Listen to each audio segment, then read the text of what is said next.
வணக்கம். இரத்தம் மற்றும் இரத்த தானம் கல்வி பாடத்திட்டம்.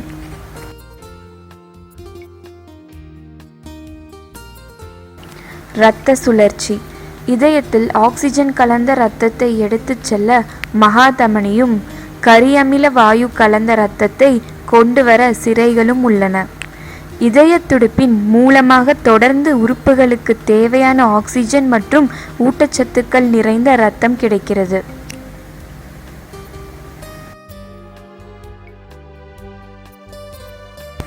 இரத்தத்திலுள்ள பொருட்கள்: சிவப்பணுக்கள், வெள்ளை அணுக்கள், பிளாஸ்மா மற்றும் தட்டை அணுக்கள்.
இரத்த அணுக்கள்.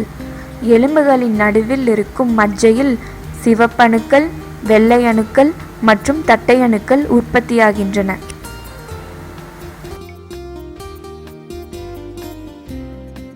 இரத்த சிவப்பு அணுக்கள். இரத்தத்தில் உள்ள சிவப்பு அணுக்கள் உடலில் உள்ள அனைத்து உறுப்புகளுக்கும் ஆக்சிஜனை எடுத்து செல்கிறது. வாழ்நாள் 120 நாட்கள்.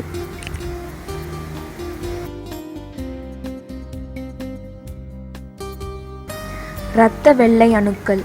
இரத்த வெள்ளை அணுக்கள் படை வீரர்கள் என்று அழைக்கப்படுகிறது. நோய் கிருமிகளிடம் போராடி உடலை பாதுகாக்கின்றன. வாழ்நாள் 8 மணி நேரம்.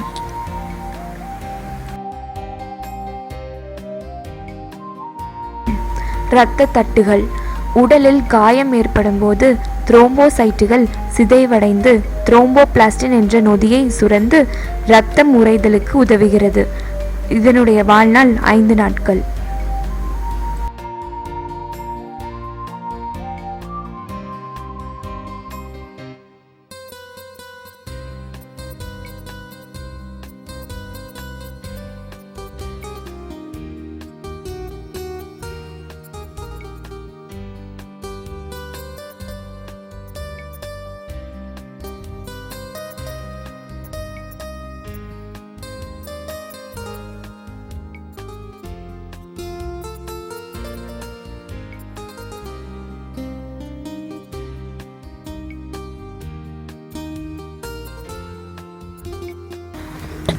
பிளாஸ்மா.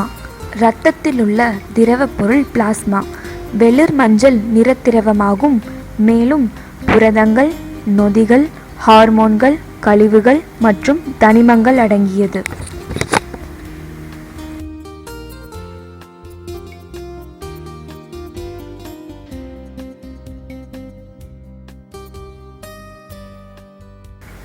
பிரிவுகள். RH. ரீசஸ் என்னும் குரங்கின் இரத்தத்தின் சிவப்பணுக்களில் ஆன்டிஜன் காரணி உள்ளது. மனிதர்களின் இரத்தத்திலும் இந்த வகை ஆன்டிஜன் காரணி இருந்தால் RH பாசிட்டிவ் என்றும் இல்லாவிட்டால் RH நெகட்டிவ் என்றும் பிரிக்கப்படுகிறது.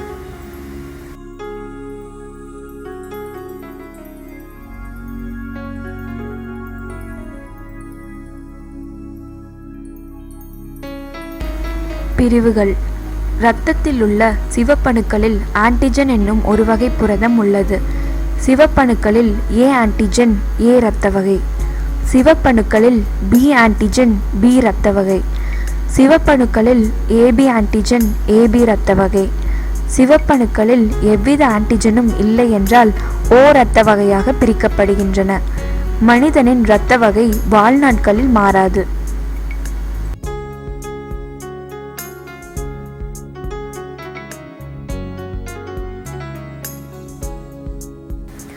ஒரு கன மில்லிலிட்டரில் இரத்தத்தில் உள்ள பொருட்கள். சிவப்பு அணுக்கள் 1 மில்லிலிட்டரில் 45 லட்சம் முதல் 55 லட்சம் வரை. வெள்ளை அணுக்கள் 4500 முதல் 8500 வரை. தட்டை அணுக்கள் 1.5 லட்சம் முதல் 3 லட்சம் வரை. பிளாஸ்மா, மஞ்சள் கலர் திரவ பொருள், தண்ணீர், வைட்டமின்கள், தாது பொருள்கள், உறையச் செய்யும் காரணிகள், புரத பொருட்கள் ஆகியவை இருக்கும்.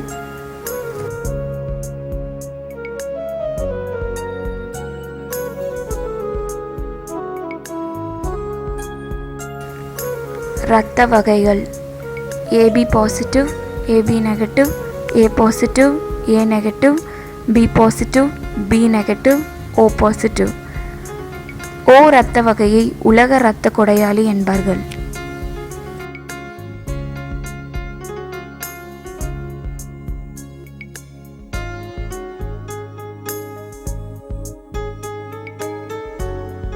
தமிழ்நாட்டில் இரத்த பிரிவுகள்: ஏபி 6%, ஓ 39%, ஏ 23%, பி 32%.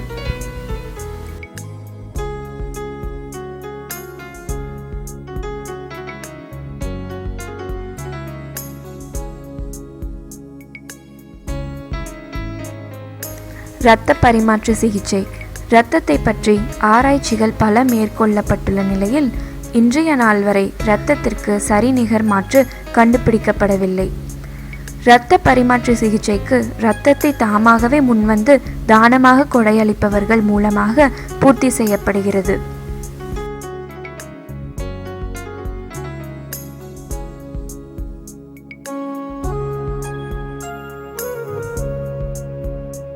இரத்த பரிமாற்ற சிகிச்சை யாருக்கு தேவை?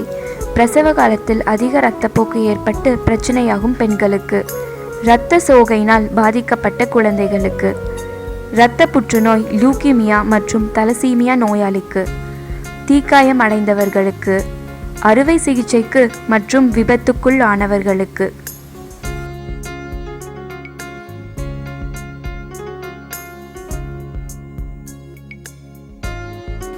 மனிதனின் உடலில் உள்ள இரத்தத்தின் அளவு.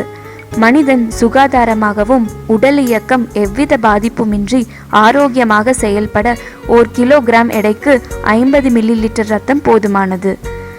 1 கிலோகிராம் எடைக்கு 8 மில்லிலிட்டர் அளவு மட்டுமே இரத்தம் தானமாக பெறப்படுகிறது.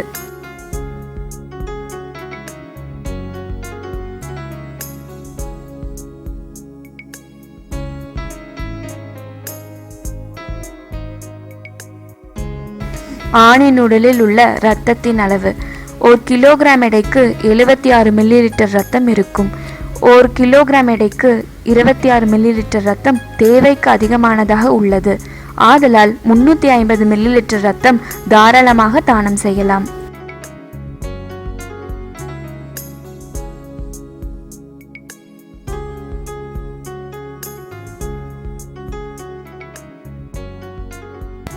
பெண்ணின் உடலில் உள்ள இரத்தத்தின் அளவு.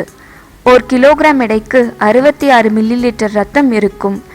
கிலோகிராம் எடைக்கு 16 மில்லிலிட்டர் இரத்தம் தேவைக்கு அதிகமானதாக உள்ளது. ஆதலால் பெண்களும் 350 மில்லிலிட்டர் இரத்தம் தாராளமாக தானம் செய்யலாம்.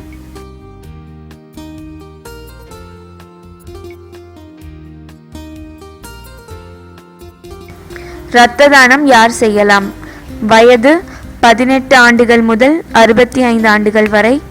இரத்த அழுத்தம் 120 கீழ் 80 மில்லிமீட்டர். Haemoglobin 12.5 gram. எடை 45 கிலோகிராம் மேல். நாடி துடிப்பு நிமிடத்திற்கு 60 முதல் 72 வரை. மருத்துவ ரீதியான பரிசோதனை செய்த பின் மற்றும் இரத்த வங்கியின் மருத்துவர் ஆலோசனை பெற்ற பின் இரத்த தானம் செய்ய தேர்வு செய்யப்படுகிறார்கள்.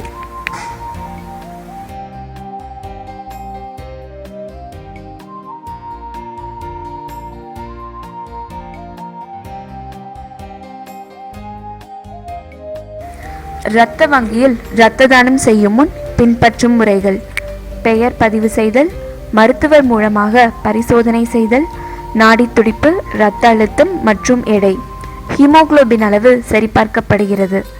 ஒரு முறை மட்டும் பயன்படுத்தப்படுகின்ற ஊசி பைகளை கொண்டு 350 மில்லிலிட்டர் இரத்தம் மட்டும் பெறப்படுகிறது.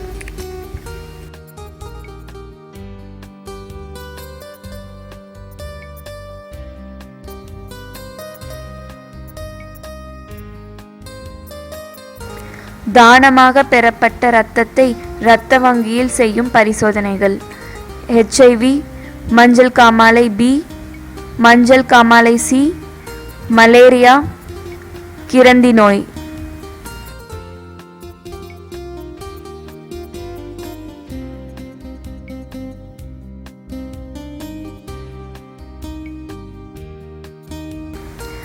இரத்த தானம் செய்யாமல் இருப்பதற்கு பொதுவான காரணங்கள்: ஊசியின் வலிக்கு பயம், உடலில் சோர்வு ஏற்படும் என்ற எண்ணம், இரத்தம் இழப்பு ஏற்படும் என்ற எண்ணம், அறியாமை, கல்லாமை, இரக்கமின்மை.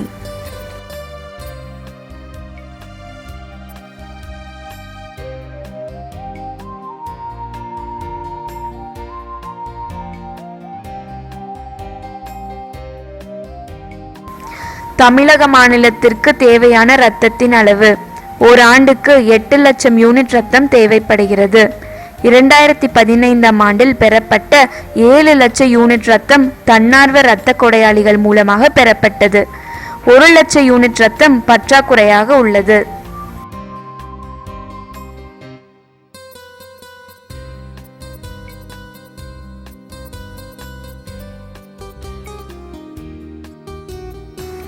தானம் செய்த இரத்தம் தானாகவே உற்பத்தியாகும். பிளாஸ்மா 2 நாட்களில், செல்கள், சிவப்பணுக்கள், வெள்ளை அணுக்கள், தட்டை அணுக்கள் 21 நாட்களில். எவ்வித பிரத்யோகமான உணவு, மருந்துகள் தேவையில்லை, தானாகவே உற்பத்தியாகிவிடும். சுகாதாரமாகவும் உடல் இயக்கம் எவ்வித பாதிப்புமின்றி இருந்தால் 90 நாட்களுக்கு பிறகு இரத்த தானம் செய்யலாம்.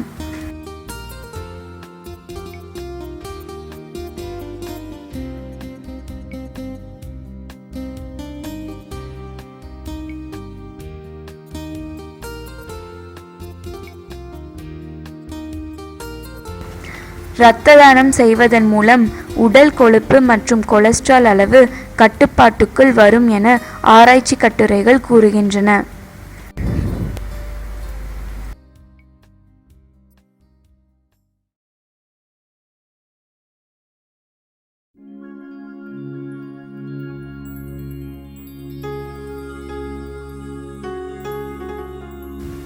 பள்ளி மாணவர்களிடம் இரத்த தானத்தை பற்றி விழிப்புணர்வு ஏற்படுத்துதல். தன்னார்வ கொடையாளியாக 18 வயது ஆன நண்பர்களிடம், பெற்றோர் மற்றும் உறவினர்களிடம் எடுத்துச் சொல்லல். முன்னாள் மாணவர்கள் அவரவர் பகுதி மக்களை கொண்டு இரத்த தான முகாம் நடத்துதல் மற்றும் இரத்த தானம் பற்றி ஊக்கப்படுத்துதல். இரத்த தான கண்காட்சி, புகைப்பட காட்சி அமைத்தல். சமூக சேவையாக இரத்த தான விழிப்புணர்வு ஏற்படுத்துதல்.